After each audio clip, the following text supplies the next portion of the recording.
said, I'd just like to thank you as a church for trusting your leaders and allowing me to stand before you and God to deliver His word.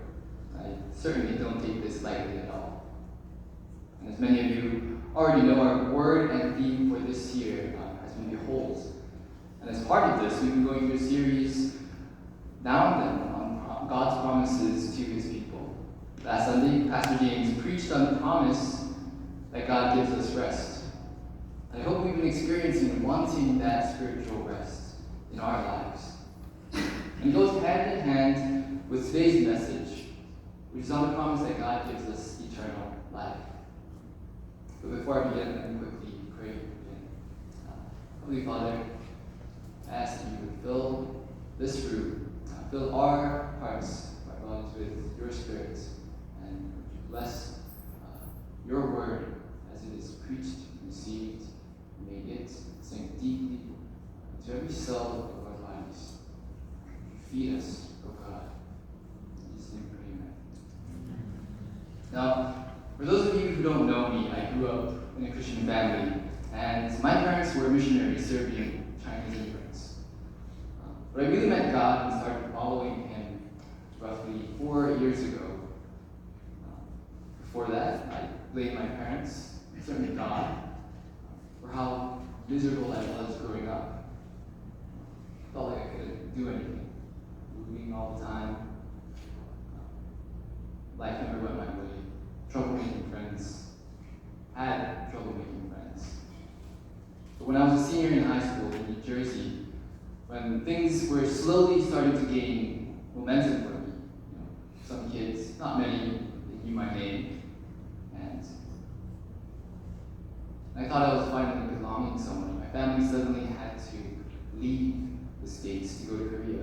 And I remember being on the plane, sat on the window seat, firmly deciding in my heart that I would not follow God anymore. That I would do whatever I wanted to do. And from that moment on began this 10-year rebellious period of my life. I still went to church, but I also did whatever I wanted to do.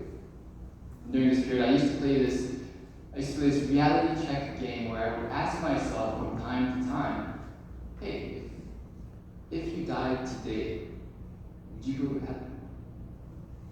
There was no contest. I would confidently be able to say, yes, I would. But around the last 2 or 3 years of that period, I'd stopped going to church completely. And one day I asked myself this question, and I just couldn't answer right away. I really didn't know anymore.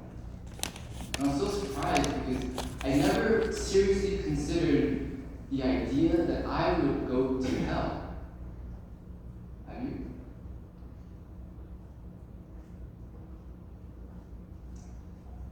And I knew that the reason why I couldn't answer was because of the way I was living.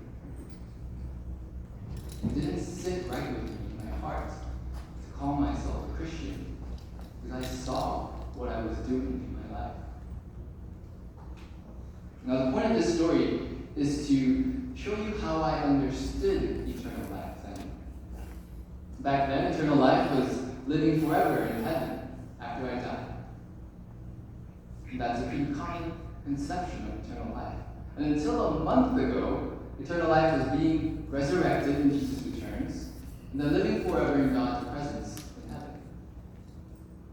As I studied this topic, I found that eternal life is so much richer and life-giving. And it's probably because I'm still a young buck, but my Christian walk, my understanding of who God is, my relationship with God, changed. So I'm really excited today to share with you this message. And my prayer is that we will be thirsty to have eternal life now. So today's message comes from 1 John. Now 1 John is a wonderful letter, full of love and care and encouragement, and it's written by the Apostle John. And it's one of those letters you want to keep at your desk or keep in your back pocket, carry around and read it again and again. It's also timely to be preaching from 1 John because there's so much in common between this letter and John's Gospel, which we've been going through.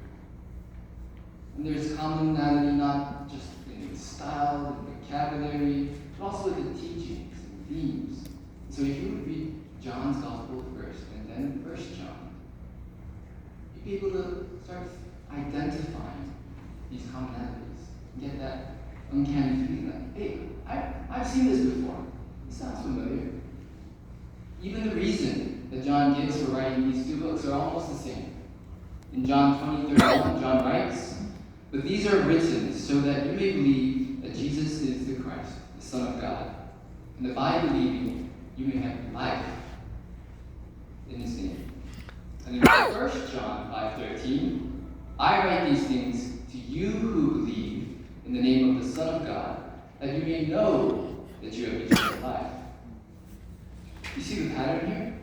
Believe in Jesus, the Son of God, and have eternal life. Or life. Keeping in mind that John uses life and eternal life interchangeably.